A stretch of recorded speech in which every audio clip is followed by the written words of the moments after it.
Welcome back to the show, everyone. I'm Colleen, and I'm here with my co-host, Karen. Today, we're talking about a part of racing that almost never gets coached directly: the night before your race. And we're not just guessing here. We're drawing on the work of sports psychologist Dr. Matthew Lewis, creator of the PPR mental performance cycle for swimming. His whole point is that swimmers don't just race in the water, they race in their heads long before the starter's whistle. Picture this. It's the night before championships. You're lying in a hotel bed, staring at the ceiling. Your event is 17 hours away. Your body is tapered, rested, ready, but your mind won't stop. Your race plays on a loop: the start, the turn, the final 25, and in your head, the race keeps going wrong. That loop and how often it fires may actually matter more than the race itself. That's the gateway into sports psychology for swimmers. We're going to talk about intrusive thoughts, why frequency is the real villain, and how the PPR cycle gives you structure so the night before the race stops being a mental free-for-all. Let's start with PPRR. Dr. Lewis built what he calls the swimming mental performance cycle, a 4-phase system designed specifically for the way competitive swimming actually works. Not borrowed from ball sports, not adapted from some generic coaching manual. Built for swimmers who are tired of losing races in their head before the starter's pistol fires. The 4 phases go like this: pre-race, from the night before through the ready room, visualization, breathing protocols, thought management, and race word selection. Race, from the start to the touch, stroke rhythm, split awareness, turn execution, the final wall push under oxygen dead. Post-race, 3 honest questions about where focus drifted, where intrusive thoughts won, and what your body told you behind the blocks. And refine, 1 micro goal for the next practice that's process-based and specific to your pre-race mind, not just your splits. The research we're talking about today lives almost entirely in that first phase, pre-race. It's the space where anxious thoughts multiply in the hours before competition, and where structured routines can interrupt the spiral before it starts. 2 words every swimmer knows but rarely names: intrusive thoughts. That "what if I blow it" line that sneaks in when you're trying to fall asleep in a hotel room or sitting on the bleachers 2 heats before your race. There's a classic study on competitive anxiety that followed athletes through the week leading up to competition. Instead of just asking, "How anxious are you?" it looked at 3 things: how strong the anxiety felt, whether they saw it as helpful or harmful, and how often the anxious thoughts popped up. That last one is the game changer: anxiety frequency. Anxiety frequency is simply how often those anxious or intrusive thoughts enter your awareness in the pre-competition period. It's different from how intense the feeling is and whether you label it as good nerves or bad nerves. And here's the key: in the final 24 to 48 hours before competition, frequency is what spikes. The feeling itself doesn't necessarily get worse. The butterflies, the elevated heart rate, those can stay pretty stable across the week. What changes is that the same thought keeps coming back. Right, the same thought. It's not "I'm melting down," it's "I keep having the same thought every 30 seconds.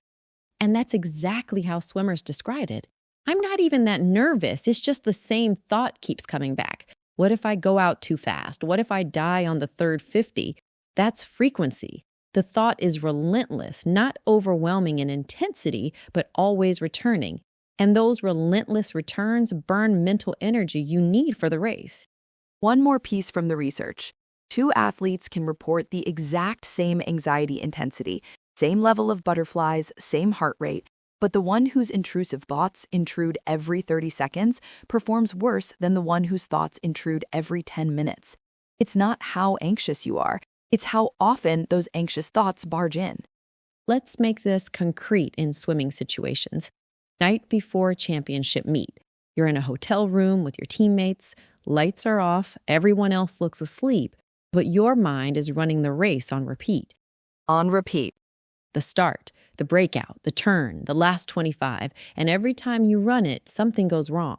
You slip on the start, missed a breakout, die on the third 50.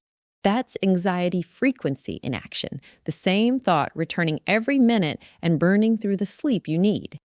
Or the warm-up pool when your event is getting close. You've been sitting for 2 hours watching races. Your event is 3 heats away. The thoughts arrive in waves. I haven't warmed up enough. My shoulders feel tight. The swimmer in lane 4 went at 22.8 last week. Each thought by itself is manageable, but they won't stop coming. Then behind the blocks, the announcer calls your heat, you walk up, your heart rate is elevated, your hands are cold. It looks like everyone around you is calm.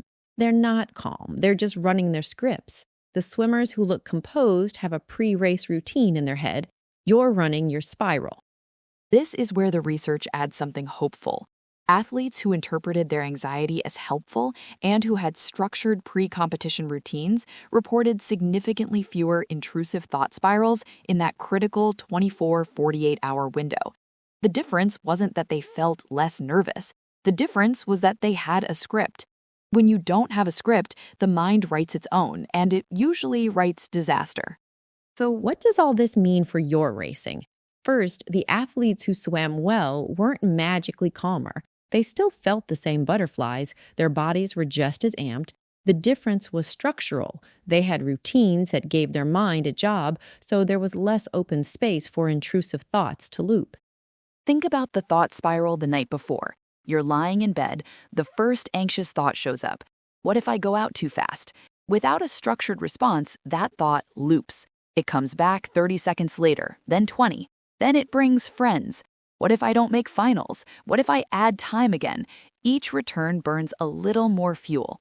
By morning, you've raced the event 100 times in your head and lost most of them.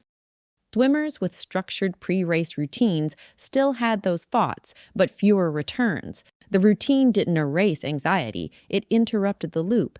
It gave the mind a task. Visualize clean once. Breathe this way. Run this script, then move on. That's the heart of PPRR in the pre-race phase. The goal isn't to have no anxiety.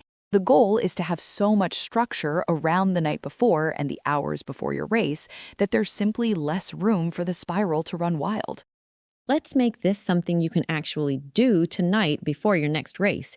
Take 10 minutes and write down a pre-race script. From the moment you arrive at the pool through the moment you step on the block, script every action. The more specific the script, the less space you leave for the spiral. That can start the night before, same bedtime routine, one clean visualization of the race, focusing on process only, stroke count, breakout distance, breathing pattern. If the bad version starts playing, you name it. That's a frequency thought, not new information. Then you rerun the clean version once, stop, breathe, and sleep. Race morning, keep it predictable. Same breakfast, same playlist, same arrival time. In warm-up, use a fixed distance and order of work, finishing with a few race pace efforts to prime your stroke. Behind the blocks, give yourself a mini script. Adjust goggles, 3 slow breaths, say your race word once in your head, then step up when the whistle blows. And after the meet, step into the post-race and refine phrases. Ask yourself 3 honest questions. Where did my focus drift? Where did the intrusive thoughts win? What did my body tell me behind the blocks? Then choose one micro goal for the next week of practice. Something like run my behind the blocks routine before every main set, or practice my race word in the last 25 of hard repeats. So if you take one thing from this episode, let it be this. The race is often won or lost in the hours before it starts. Not in the water, but in the mind. Anxiety intensity may not change much. Frequency of intrusive thoughts does, and structure is how you fight frequency. The fix isn't to magically relax or force yourself to stop worrying. The fix is to give your mind a script, a PPRR-style pre-race routine that tells it exactly what to do from the night before through the ready room. When you do that, the starter's whistle doesn't feel like the beginning of chaos. It feels like the next line in a script you've already rehearsed. If you try writing a pre-race script before your next meet, we'd love to hear how it changes your night before and your confidence behind the blocks. I'm Karen. And I'm Colleen. Thanks for listening, and we'll see you next time.